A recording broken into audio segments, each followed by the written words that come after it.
Ladies and gentlemen, here they are, the Jonas Brothers.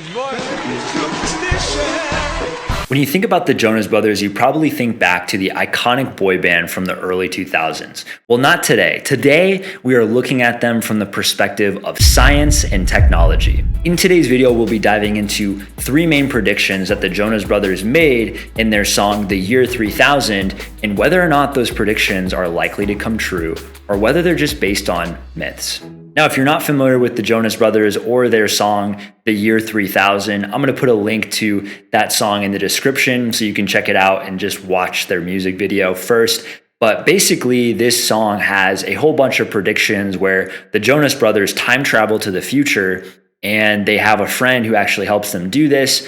And they have all these observations about the year 3000 and what actually it's actually like. So in today's video, we're going to be breaking down some of those predictions that the Jonas Brothers are making. They talk about a flux capacitor time machine that allows them to travel out to the year 3000 and then return with these insights. They talk about people living underwater, right? They say not much has changed, but they live underwater. They even say that there's a great-great-great-granddaughter, and they talk about her doing fine. And I think there's some really interesting things to dive into here. But before we dive into those technological predictions and whether they're true or not, we have to debunk the first main myth that I actually learned just getting ready for this video. It turns out the Jonas Brothers didn't even write the song. I know, right? I didn't realize it until I did some research, but it turns out this boy band called Busted actually wrote the song originally, and the Jonas Brothers just happened to do a remake of it, which ultimately led the song to take off. So I know you thought you'd be busting technology myths today, but turns out we're also diving into a little bit of pop culture as well. But the main reason I bring this up is there's actually two different variations of one section of the song. In the Busted version of the song, they actually say, and your great-great-great-granddaughter is pretty fine, where the Jonas Brothers say that your great-great-great-granddaughter is doing fine. So one side, they're saying that the granddaughter is looking really good in the future, and on the other side, they're saying that the great-great-great-granddaughter is alive and well in the future. So it more touches on longevity and the great-great-great-granddaughter living that long, or being able to be present in that future time through time travel as an example. So we'll dive into both of these and whether they're likely to be true or not. So first, if we talk about beauty in the future, I did a quick research on what people are saying about beauty over time. And it turns out somebody answered a Quora post really well, and I'm just gonna borrow from them. Tamara said, to the question, would people 500 years ago find an attractive person of today attractive? Tamara said, no, the beauty standards of today and 500 years ago are drastically different. Just look at Cara Delevingne. I just probably butchered that. She's a Victoria's Secret angel and is an ideal beauty by today's standards. She's fit, skinny, tan, and has thick eyebrows, but she would be considered beautiful 500 years ago. Well, she's got a pretty face, but she doesn't constitute the ideal beauty of milky white skin and a curvy body. Her eyebrows are also too bushy. And this post goes on and on to compare all the differences of beauty today versus beauty just 500 years ago. And what it made me realize is there's different definitions of beauty depending on what era you're in. In the 1500s, the definition of what makes someone beautiful were totally different. They focused on having a big forehead, and women would pluck their hair on their foreheads and make their forehead much larger to be more beautiful.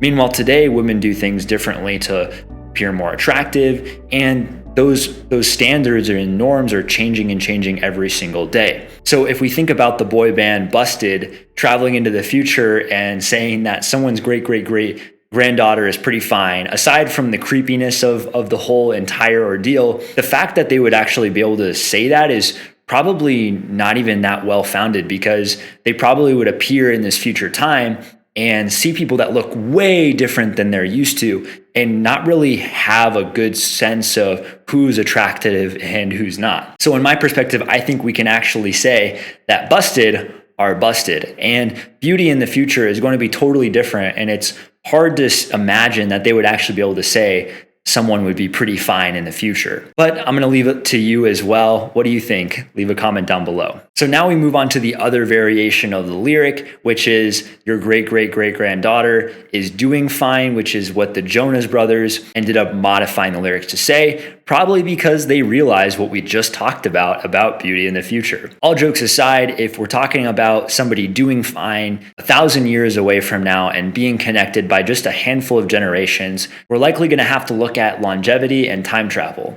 And here's why. I actually found an article where somebody took the time to break down all this stuff, but who am I to judge? I'm the guy making the YouTube video on it myself. But somebody said that let's assume Nick Jonas or one of his descendants has a child, the husband and a wife are of equal age. Let's further assume that in the future, no research is undertaken to delay the onset of menopause, and therefore that Nick Jonas's descendants are at most 50 when their children are born. Conservatively, let's say that for the children in question, each generation is 50 years apart. Finally, let's assume that life expectancy has increased somewhat, and that by the time we're 5 or 6 generations removed from the Jonas brothers, the average person lives for 100 years. By these very serious and very scientific calculations, we can expect that Nick Jonas's great-great-great-granddaughter was born at most 250 years after Jonas himself.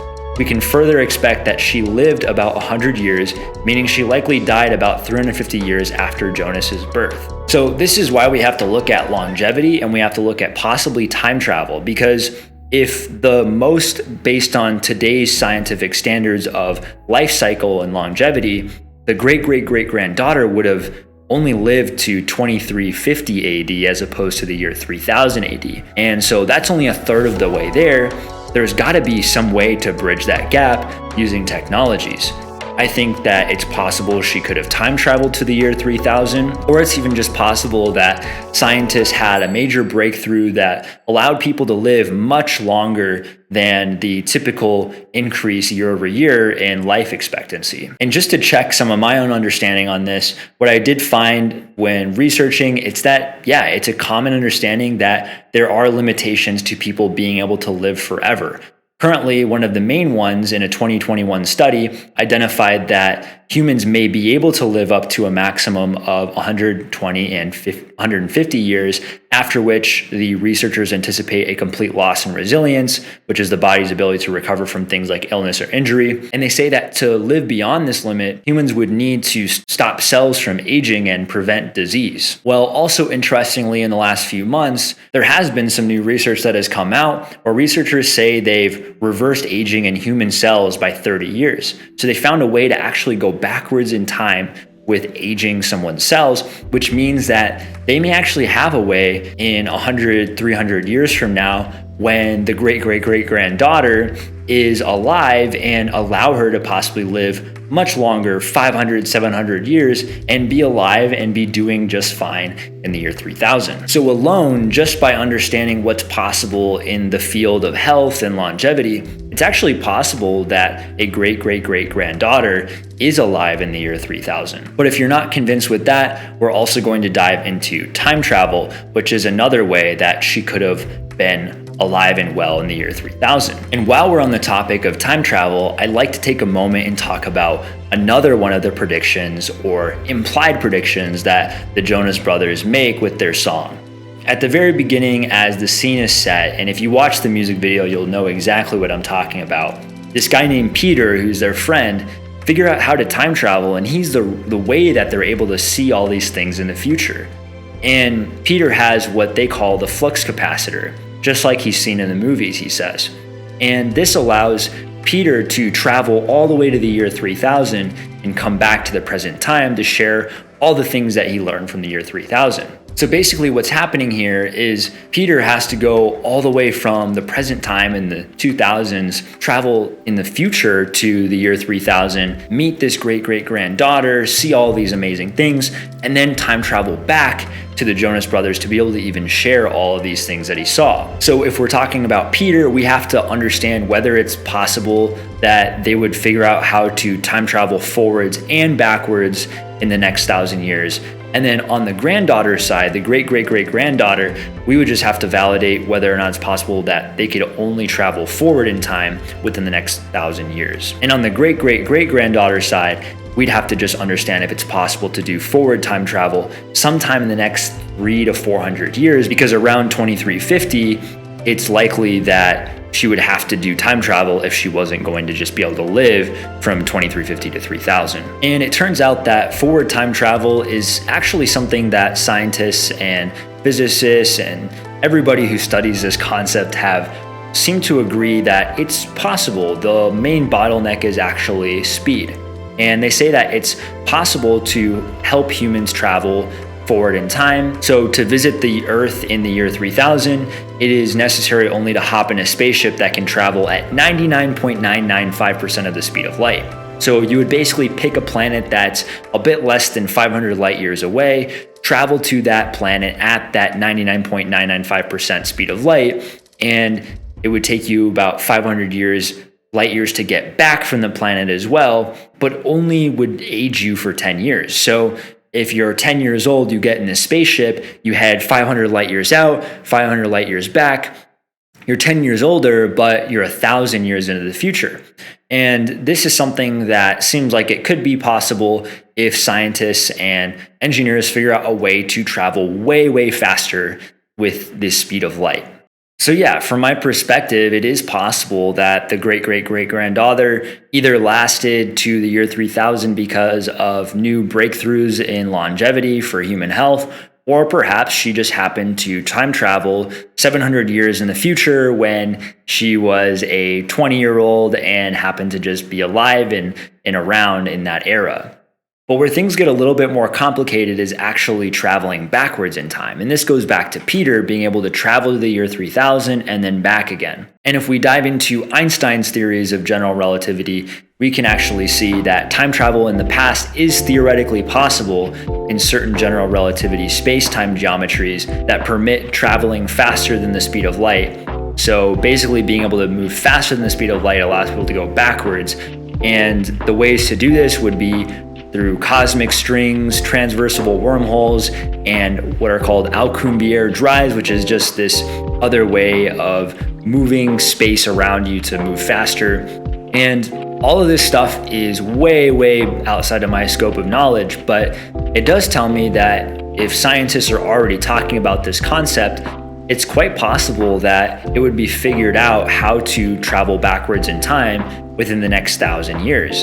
Whether someone using a wormhole, cosmic stream, or an Alcubierre drive, whatever that actually is, maybe this flux capacitor that Peter has truly uses that new technology to allow him to travel back and forth. And if you're a little bit skeptical about this idea of time travel only 1,000 years from now, I'd like to remind you and visit just some pictures of what it was like 1,000 years ago. So 1,000 years ago, people spent their entire days figuring out how to feed themselves, farming, making food, cooking, all these things that we nowadays only spend a fraction of our time doing. And that's allowed us to spend more time innovating and building things. So even if we look at these pictures from 1,000 years ago or these pieces of artwork, we can tell that things were drastically different, and people in these times would have had no idea that planes and cars and trains would exist in the year 2000. Now, am I right about how this is going to happen? Probably not. In fact, I found this funny drawing that an artist did in the year 1900 predicting the year 2000, and they basically just made more advanced trains that look a little bit more fast and sophisticated. And I'm probably doing something similar by just relating to space travel with the speed of light. There's probably some totally different concept that would allow people to time travel back and forth. But just to close out the topic of time travel, it's possible that Peter could travel forward and backwards in time, and it's also possible that the great-great-granddaughter is alive and doing fine in the year 3000. Pretty interesting. And lastly, we'll just dive into the lyric where they say, "Not much has changed, but they live underwater." Now, when I started thinking about this, I was wondering why that would even be something someone would say until I did just one quick Google search and realized that it's possible the world would need underwater cities if global warming became a serious issue that caused sea levels to rise. So that would basically cause there to be less land for people to live on, and accounting for that or even just insane population growth, we are going to run out of land whether the water levels stay the same or not, as long as people continue to grow in population. So I had to dive into whether or not it's possible that people could be living underwater in the year 3000. And to my great delight, I came across a concept that was actually made for the modern day by these guys on a website called shims.co. And it's these guys who came up with the whole concept for an underwater city. Here's some pictures of it.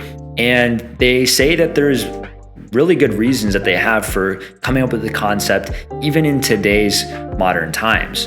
But they've actually gone to build an entire design down to how the entire concept would work, how people would be able to live, and all the changes that would happen. And I'll throw the link to this in the description as well. And so it's very clear that living underwater in the year 3000, not only is it probably going to be possible, but I can see it being likely just given continued population growth, or the unfortunate cause of global warming that causes land space to decrease and ocean levels to rise. So by now we've verified a good amount of the predictions. In fact, all the predictions that the Jonas Brothers made in their song are correct. And the only prediction that was not, in my opinion, correct was the version of the song that Busted made. However, and very ironically, there's one prediction that I'm not so sure is going to come true, and it actually has nothing to do with technology. It's the prediction they made that everyone bought our 7th album. This is actually in the breakdown of the song. They say this, and as far as I can see, the Jonas Brothers have only released 5 albums. I know they kind of broke up at one point, are back together. So the real question is whether or not they'll even make a 7th album, and whether or not everybody is going to buy it. And time will have to tell on that one. I really hope you enjoyed this video. I had fun making it. If you're new to the channel, on this channel, we talk about how new technologies impact the future of business, relationships, health, and so much more. So if you'd like to stay up to date on similar topics, make sure to hit the subscribe button down below and smash that like button. Thanks for watching.